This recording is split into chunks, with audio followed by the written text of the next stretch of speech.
All right, let's just talk about money for a second. Not investing, not Wall Street, not hedge funds, just money. Because here's the funny thing.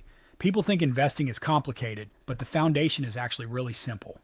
It's basically money today, money tomorrow, and everything that can happen in between.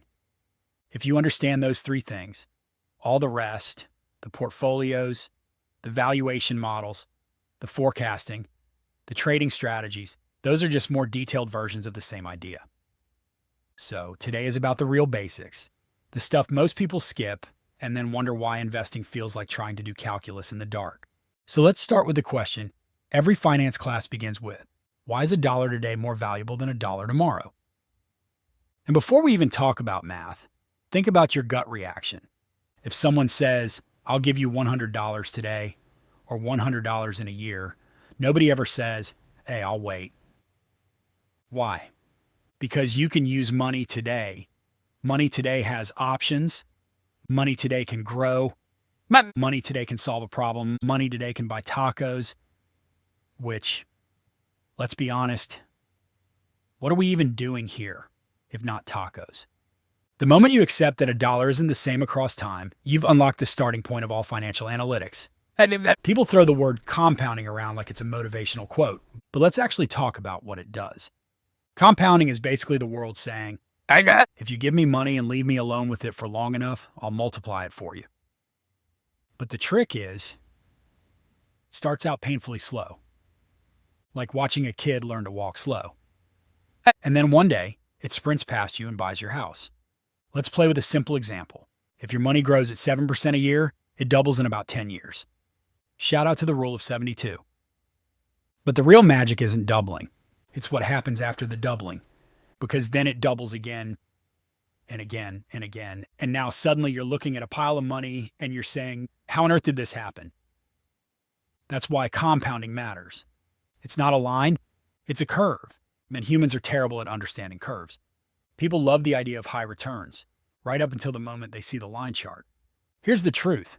Investing is basically renting emotional stability to the market in exchange for potential profits. You want higher returns? Great. The market will say, no problem. But also I'm going to jostle you around like a toddler with a new toy. Risk in finance gets talked about with big words: volatility, beta, drawdown. But the heart of it is simple. Risk is, I don't know what's going to happen next. And analytics is just us trying to measure that I don't know. Some assets move around a lot, some move a little, some go up slowly, some go up in big jumps, some go sideways for 5 years and ruin everyone's patience. Understanding risk is basically learning the personality of your investments. All right, let's talk discounting. And before you roll your eyes and think, I came here to learn about investing, not algebra, stick with me. Discounting is just the process of asking, okay, but what is that money in the future actually worth right now? Think of future money like milk. The longer it sits out, the more you have to question if it's still good. If someone says, I'll pay you $30,000 in 3 years, that might sound good. But discounting says, well, depending on inflation, interest rates, and how risky this promise is, maybe that future $30,000 is actually worth about $25,000 today. It helps us compare things on the same playing field. Without discounting, you will fall for the big number in the future trick every time. Before we get fancy with models later in the series, you need to know something. All financial models are just assumptions dressed up in spreadsheets. It's true.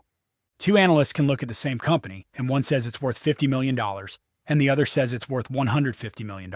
Same data, same company, totally different assumptions, because small changes in assumptions create huge differences in outcomes. Growth rate, discount rate, inflation, recession risk, market cycle, taxes, all of the above. This is where analytics saves you. It forces you to show your assumptions. You can change them, but you can't hide them. At the end of the day, it's 3 steps. Lay out the cash flows.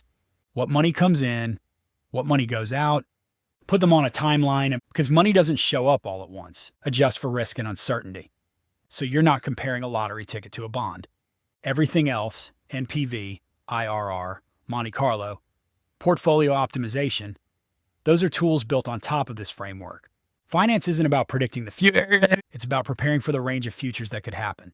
If today was how money behaves. Episode 2 is how people behave around money. Because let me tell you, The psychological side of investing. That's an entire adventure in itself. Investors say they understand risk until the market dips 15% and suddenly everyone becomes a philosopher. We're going to break that down next. Why risk feels one way, why it's measured another way, and why those two things rarely match. So that's episode 1. No equations yet. No heavy modeling yet.